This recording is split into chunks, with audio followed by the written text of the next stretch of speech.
Халық қайырымдылық қоры ұсынады.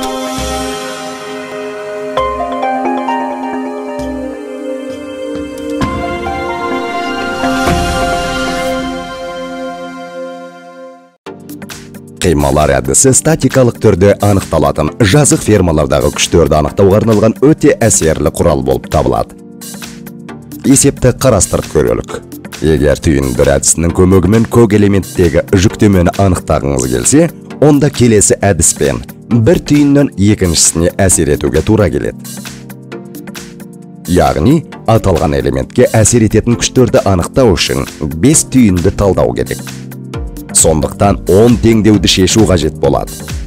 Бірақ қималар әдісін пайдалана отырып және тек 3 теңдеуді шешіп, біз ферманың кез келген элементінде жүктемені анықтай аламыз. Қималар әдісінің артықшылығы да осында. Қималар әдісі келесі кезеңдерден тұрады. Бірінші кезең – байланыстар реакциясы күштерін анықтау. Ол үшін ферма тепе-теңдігінің 3 теңдеуін пайдалана аламыз. Бірақ консолды ферма үшін бұл кезеңді өткізіп жіберсе болады. Ал енді ең маңызды кезең – қима сызығының көмегімен ферманы тұтастай 2 бөлікке бөлу. Біз әрі қарай қима сызығын қалай жүргізуді білетін боламыз. Үшінші кезең – элементтерге әсер ететін күшті анықтау үшін ферманың кез келген кесіндісіне тепе-теңдік қағидасын қолдану болып табылады. Осыдан үлкен сұрақ туады. Қима сызығын қалай жүргізген абзал?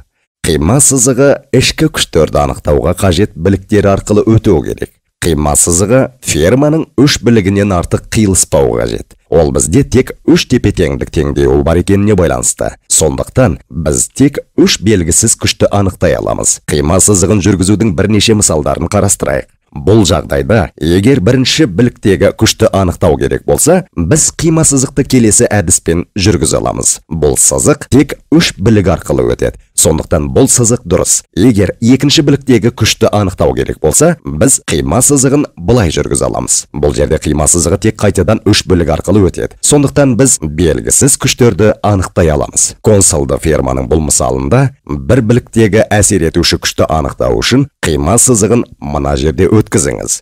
Енді белгісіз ішкі күштерді анықтау үшін алынған секцияларды бөлуге болады. Оң жақтағы секцияның тіреуі жоқ. Сондықтан егер тепе-теңдік қағидасын бұл секцияға қолдансақ, қарсылық күшін анықтаудың қажеті болмайды.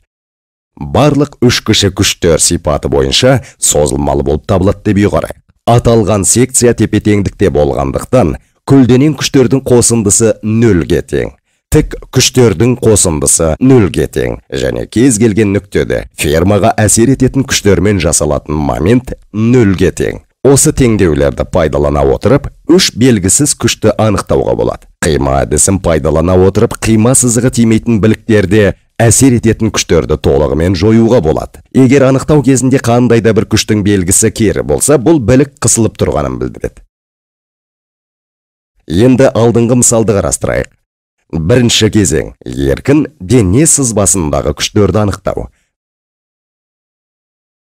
Бұл қима дұрыс, себебі онда тек 3 белгісіз күш бар. Рәсімнің басқа бөлігі алдыңғы тапсырмадағыдай.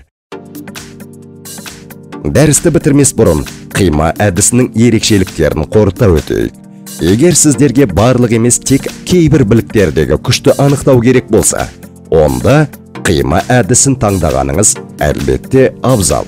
Сіз сондай-ақ бұл әдісті тіреуіштен қашықтағы біліктердегі күшті анықтау үшін пайдалана аласыз.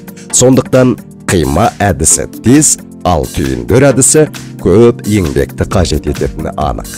Осымен қималар әдісі көмегімен құрылымдық талдауды талқылауды аяқтаймыз. Назарларыңызға рахмет.